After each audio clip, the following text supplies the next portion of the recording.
السلام علیکم ورحمۃ اللہ وبرکاتہ۔ الحمد للہ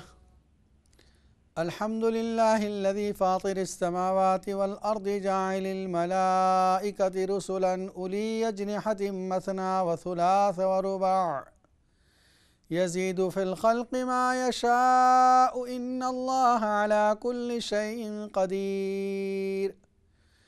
ما يفتح الله للناس من رحمة فلا ممسك لها وما يمسك فلا مرسل له من بعده وهو العزيز الحكيم۔ والصلاة والسلام على من بعث إلى كافة الناس بشيرا ونذيرا وداعيا إلى الله بإذنه وسراجا منيرا۔ أما بعد فأعوذ بالله من الشيطان الرجيم، بسم الله الرحمن الرحيم۔ الحاقة ما الحاقة وما أدراك ما الحاقة كذبت ثمود وعاد بالقارعة فأما ثمود فأهلكوا بالطاغية وأما عاد فأهلكوا بريح صرصر عاتية۔ صدق الله العظيم وصدق رسوله النبي الكريم ونحن على ذلك لمن الشاهدين والشاكرين والحمد لله رب العالمين۔ ناظرین کرام، آپ دیکھ رہے ہیں اقرا ٹی وی پر لائیو Q&A کا پروگرام۔ مفتی محمد اشفاق آپ کی خدمت میں حاضر ہیں، اور جیسا کہ آپ حضرات کو پتہ ہے کہ یہ پروگرام منڈے ٹو فرائیڈے اسی وقت ہوا کرتا ہے، اور شروع میں آدھا گھنٹہ کسی موضوع پر گفتگو ہوتی ہے، اس کے بعد 1 گھنٹہ آپ کی لائیو کالوں کا سلسلہ جاری کیا جاتا ہے، اور آپ کے سوالات کے جوابات قرآن و سنت کی روشنی میں دیے جاتے ہیں۔ آج جو آیتیں پڑھی گئی یہ سورہ حاقہ کی آیتیں ہیں۔ حاقہ کے معنی ثابت ہو چکنے والی۔ قرآن مجید میں اللہ تعالیٰ نے قیامت کے الگ الگ نام ذکر فرمائے۔ ایک تو سادہ جو نام ہر آدمی سمجھ رہا ہے، یوم القیامہ، کئی جگہ قرآن کریم میں اس کو تعبیر کیا۔ کسی جگہ اللہ نے یوم الدین کہا، جیسے مالک یوم الدین، روز جزا کا مالک، بدلے کا دن۔ قیامہ کے معنی قائم ہونے والی، اور دین کے معنی بدلہ۔ اس دن ہر شخص کو اس کے عمل کا بدلہ دیا جائے گا، اس لیے یوم الدین کہا۔ یوم الحساب، حساب کا دن کہا۔ یوم الجزاء، بدلے کا دن کہا۔ کہیں فرمایا اذا وقعت الواقعہ، اس کو واقعہ کہا، واقع ہونے والی ہے۔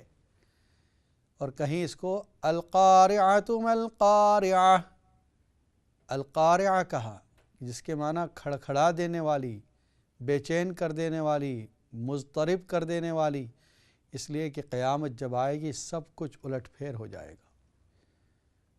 قیامت کی منظر کشی کئی صورتوں میں اللہ نے فرمائی۔ اذا السماء انفطرت، آسمان پھٹ پڑے گا۔ واذا الکواکب انتثرت، یہ ستارے نیچے گر جائیں گے، جھڑ جائیں گے۔ اذا الشمس کورت، سورج بے نور ہو جائے گا۔ واذا الجبال سیرت، پہاڑوں کو چلا دیا جائے گا۔ واذا البحار سجرت، یہ جتنے سمندر ہیں سب کو بھڑکا دیا جائے گا، آگ بنا دی جائے گی۔ یہ تمام جو حالات ہیں قیامت کے، اللہ تعالیٰ نے کئی جگہ پر ذکر فرمائے۔ نام جو ہے الحاقہ، ثابت ہو چکنے والی، مطلب اس میں کوئی شک نہیں، یہ قیامت کا دن آنا یقینی ہے۔ یوم لا ریب فیہ، سورہ آل عمران میں اللہ فرماتے ہیں ربنا انک جامع الناس لیوم لا ریب فیہ۔ اس جگہ پر اللہ تعالیٰ نے قیامت کے دن کو فرمایا ایسا دن جس کے آنے میں کوئی شک نہیں۔ یوم التناد کہا، کئی مقامات پر الگ الگ الفاظ استعمال کیے، اور عربوں کے یہاں ایک بات طے تھی، یعنی ایک اصول تھا جس چیز کے نام جتنے زیادہ ہوں وہ اتنی عظیم ہوتی ہے، تو اس کا مطلب قیامت بہت عظیم چیز ہے۔ اللہ تعالیٰ یہ الگ الگ ناموں کے ذریعے بھی بتلانا چاہ رہے ہیں۔ وما ادراک ما الحاقہ، آپ کو پتہ ہے حاقہ کیا ہے؟ قرآن مجید میں اللہ تعالیٰ نے آیتوں کے اندر دو انداز اختیار فرمائے۔ جب سوال کیا تو ایک سوال تشویق، شوق بڑھانے کے لیے سوال، جیسے اردو میں ایک تو یہ کہا جائے بھئی آپ کو ایک بات بتلائی جا رہی ہے اور کوئی آپ خبر دے دیں۔ دوسرا ایک انداز اختیار کریں، آپ کو پتہ ہے، ڈو یو نو، انگلش والے کہتے ہیں ڈو یو نو۔ جب ڈو یو نو کے بعد جب کوئی جملہ کہیں گے کہ آپ کو پتہ ہے، اس بات کے بعد جو خبر دی جائے گی سننے والا اس کی طرف شوق سے سنے گا، کیا بات ہے۔ تو یہ وما ادراکا، یہ شوق بڑھانے والا سوال ہے، تعجب پیدا کرنے والا سوال ہے، سننے والے کی توجہ اور اٹینشن اس کی طرف ہو جاتی ہے، کیا کہنا چاہ رہے ہیں۔ دوسری ایک جگہ وما یدری کا کہا ہے، لیکن جہاں جہاں وما ادراک کا استعمال کیا اس کا جواب اللہ نے بتلا دیا، جیسے وما ادراک ما الحاقہ، آگے اس کا جواب بتلا دیا۔ وما ادراک ما القاریہ، آگے جواب بتلا دیا۔ وما ادراک ما لیلۃ القدر، آگے جواب بتلا دیا، لیلۃ القدر خیر۔ لیکن جہاں وما یدری کا استعمال کیا اس کا جواب نہیں دیا گیا۔ وما یدریک لعل الساعة تکون قریبا، قیامت کب آئے گی یہ کسی کو پتہ نہیں۔ تو لیلۃ القدر کیا ہے وہ تو بتلا دی گئی کہ لیلۃ القدر 1000 مہینوں سے بہتر ہے۔ القاریہ کیا ہے بتلا دی گئی، لیکن یہ نہیں بتلایا قیامت کب آئے گی۔ اس کے بعد اللہ تعالیٰ فرماتے ہیں کذبت ثمود وعاد بالقاریہ، قوم سمود نے، قوم عاد نے انکار کیا کھڑکھڑانے والی چیز کا، یعنی قیامت کا انکار کیا ان دونوں قوموں نے۔ اگلی قوموں کے واقعات قرآن مجید میں ذکر کیے گئے، اس کے کئی حکمتیں ہیں کہ یہ تو ہزاروں سال پہلے تھی قومیں۔ مشرکین عرب جو ہیں یا قرآن کے سامعین جو ہیں، ان سے تو ہزاروں سال پہلے یہ قومیں ہو گزری ہے۔ ان کے واقعات کا ذکر کرنے کا مقصد کیا ہے؟ قرآن مجید کوئی واقعات کی کتاب نہیں، قصہ کہانی کی کتاب نہیں، اس لیے اللہ تعالیٰ نے یہ بھی بتلا دیا کہ ہم واقعات کو ذکر کیوں کرتے ہیں۔ وَكُلًّا نَقُصُّ عَلَيْكَ مِنْ أَنْبَاءِ الرُّسُلِ مَا نُثَبِّتُ بِهِ فُؤَادَكَ، ہم انبیاء کرام کے واقعات کو اس لیے ذکر کرتے ہیں تاکہ آپ کا دل مضبوط ہو جائے، جم جائے، آپ کو تسلی ہو جائے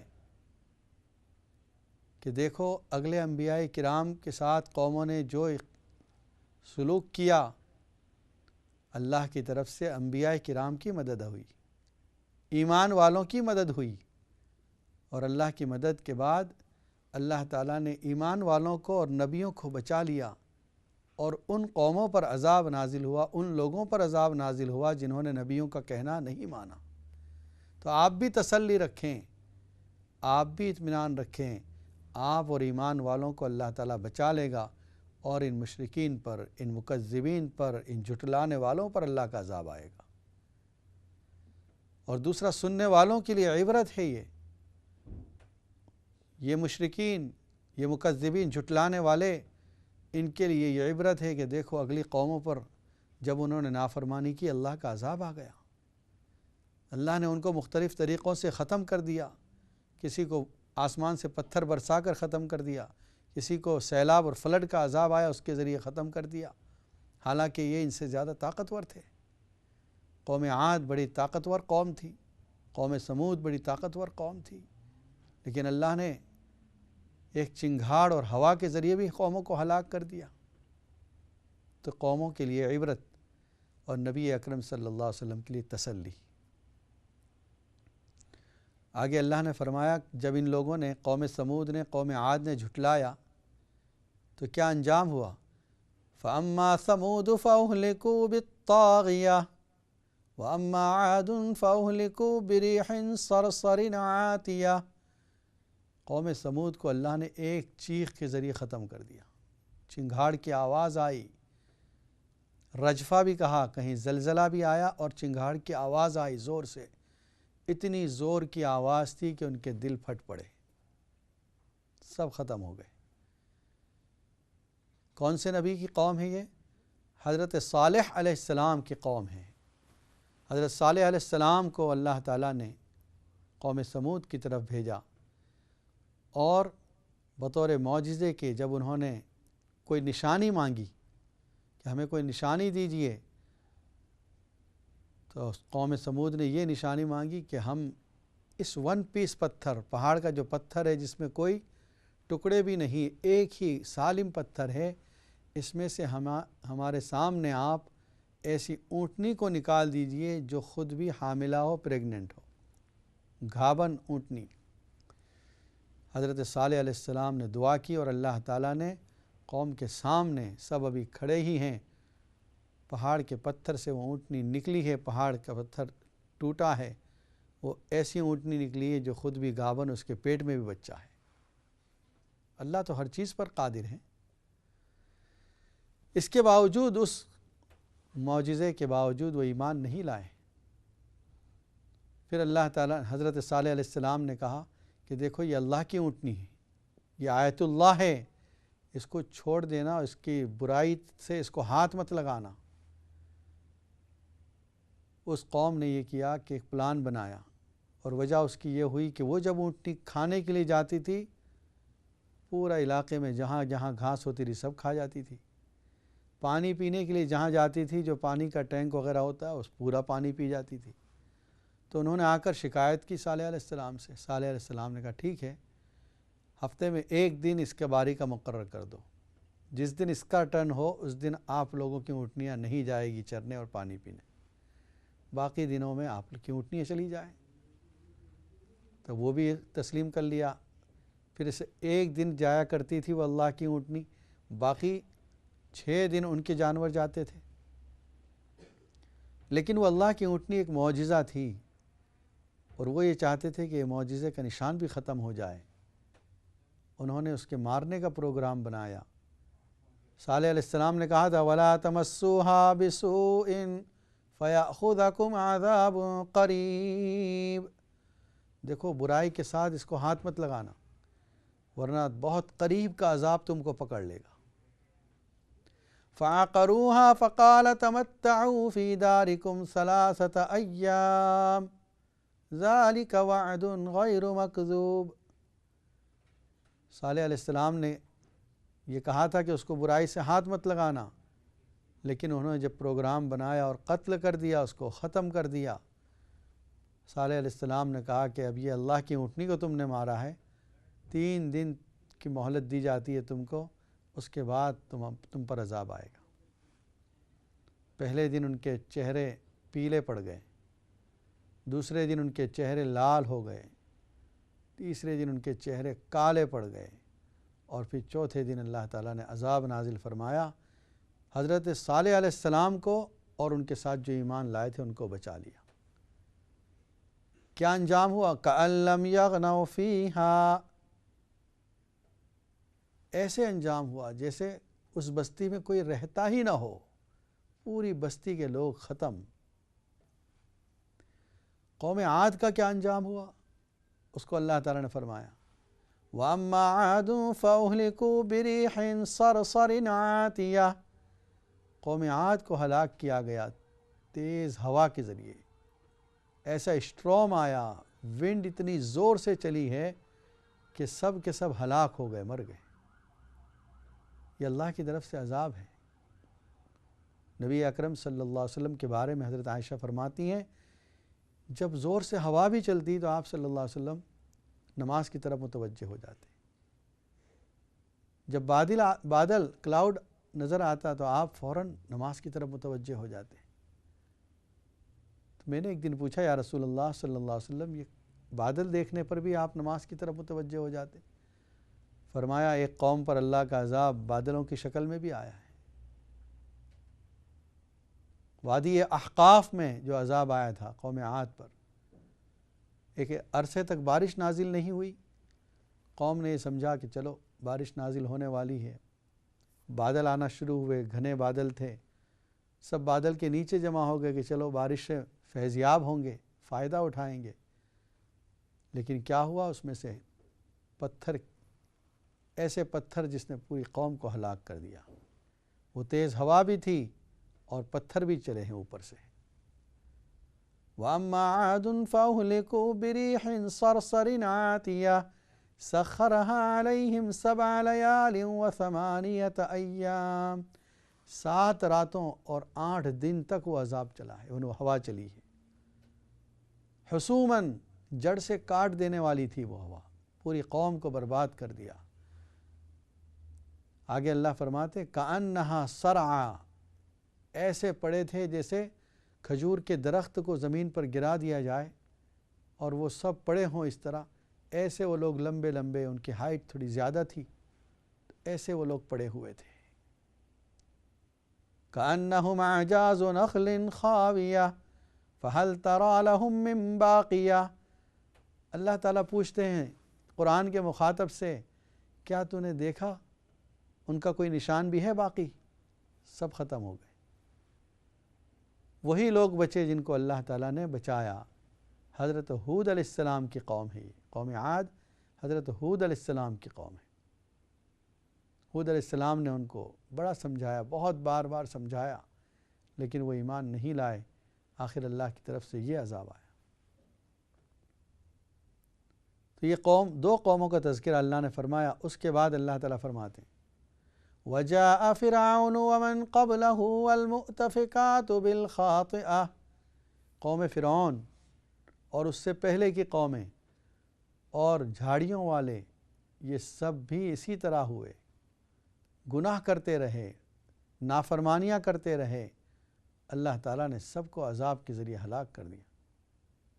فَعَصَوْا رَسُولَ رَبِّهِمْ فَأَخَذَهُمْ أَخْذَةً رَّابِيَةً، رب کے رسول کی نافرمانی کی، اللہ نے جس رسول کو بھیجا اس کی بات نہیں مانی، جھٹلایا، اللہ نے ان کو پکڑ لیا، ایسا پکڑا کہ ختم کر دیا۔ اِنَّا لَمَّا طَغَى الْمَاءُ حَمَلْنَاكُمْ فِي الْجَارِيَةِ، حضرت نوح علیہ السلام کی قوم کا حال بیان کر رہے ہیں اللہ تعالیٰ کہ جس وقت پانی چڑھنا شروع ہوا ہم نے تم کو کشتی میں سوار کرا لیا۔ جو ایمان والے تھے ان کو اللہ تعالیٰ نے بچا لیا۔ لِنَجْعَلَهَا لَكُمْ تَذْكِرَةً وَتَعِيَّهَا أُذُنٌ وَاعِيَةٌ، یہ قوم کو اس لیے اللہ نے بچایا، ایمان والوں کو، اور یہ واقعات اس لیے ہوئے تاکہ بعد والوں کے لیے عبرت ہو کہ اللہ کے نافرمانوں کا انجام یہ ہوتا ہے اور ایمان والوں کا اور نبیوں کا انجام یہ ہوگا کہ اللہ ان کو بچا لیں گے۔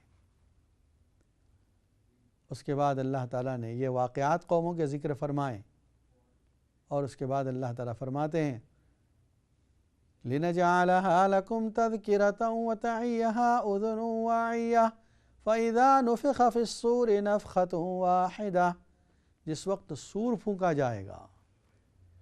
یہ سور کیا ہے؟ حضرت عبداللہ ابن عباس رضی اللہ تعالیٰ عنہ فرماتے ہیں سینگ کی شکل، جو ہارن ہوتا ہے، سینگ کی شکل میں کوئی ٹرمپٹ ہے جس کو پھونکا جائے گا اور اس کے جو آواز ہوگی اتنی خطرناک ہوگی کہ اس کے ذریعے لوگ بے ہوش ہو جائیں گے۔